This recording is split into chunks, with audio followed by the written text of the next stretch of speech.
கோவத்தில் தாறுமாறாக வந்து விழும் வார்த்தைகள் நம் நட்பு மற்றும் உறவுகளுக்கிடையில் குறுக்குச் சுவராகி தடைக்கல்லாகிவிடும்.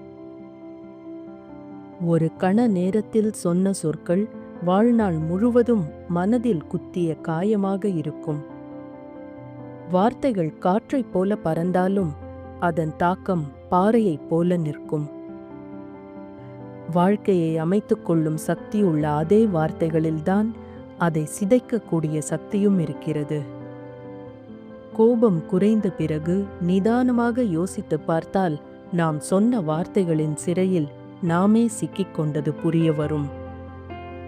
நினைவில் கொள்வோம், கோபத்தில் அடங்கிய வாய்தான் நட்பு மற்றும் உறவுகளின் கதவை காப்பதற்கான சாவி.